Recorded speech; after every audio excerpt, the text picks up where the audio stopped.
I'm going to just cut a fish down, break it down, fin it, and get it ready for plain pack. So there's two presentations here. Lyle and his dad over there, Owen.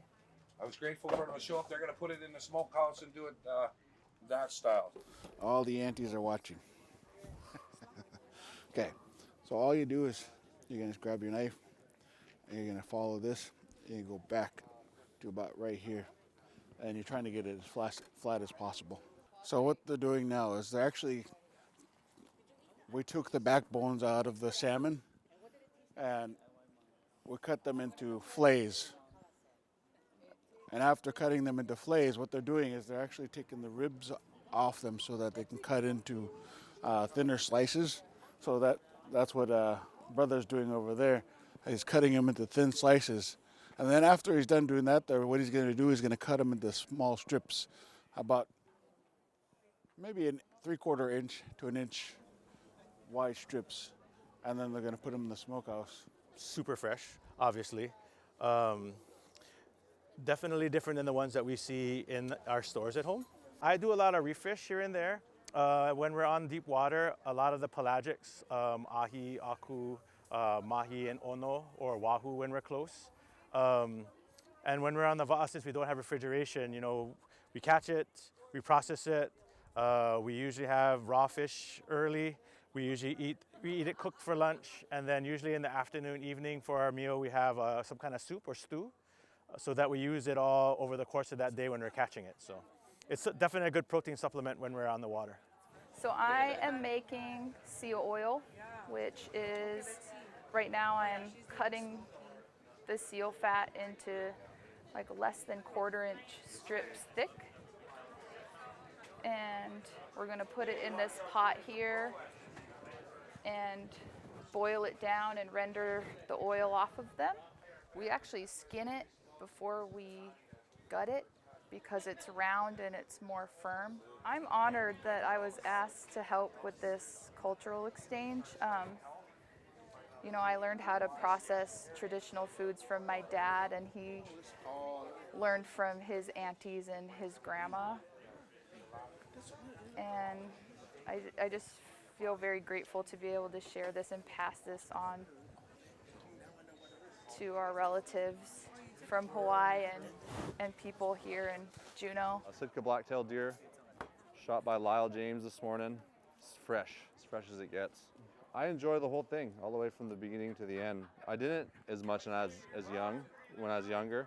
It was kind of my job to just get the deer and bring it to my grandpa, and he would do it. But as I got older, I realized to enjoy this process more and more. And not even just enjoy it more and more, but slow down while I'm doing it.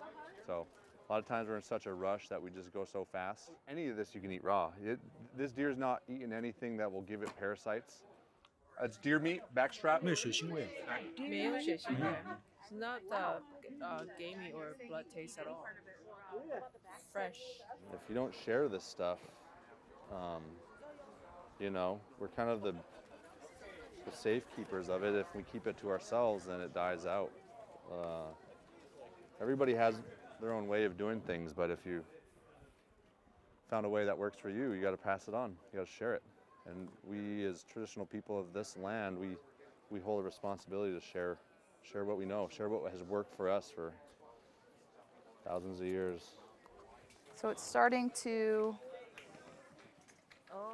cook down, get crispy. You could see what the fat pieces looked like when we first cut them, and you can see they've rendered down and they're getting a little bit crispy. They're almost done. Tastes like titi or mutton bird that we catch back in New Zealand.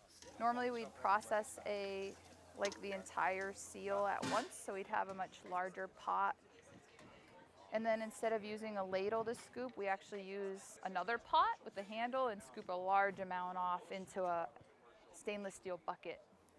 This is actually something that I watched one of the elders back at home in Cake, and my auntie,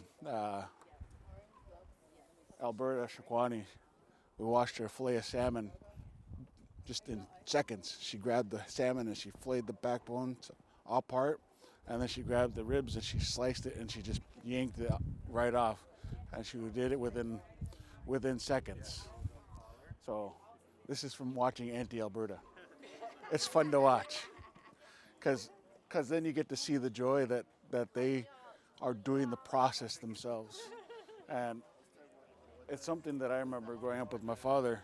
He used to do this with us. Figuring ways that you can connect to your lands and your communities and your aina, we call aina, is really important. And it's great to see these kind of traditions still continuing here with our relatives here up in the north where they hold it down for us. And being able to be a part of it again is really a powerful experience. And seeing what they do and what we can do to make sure we can continue these traditions where we're from is very important to share these stories.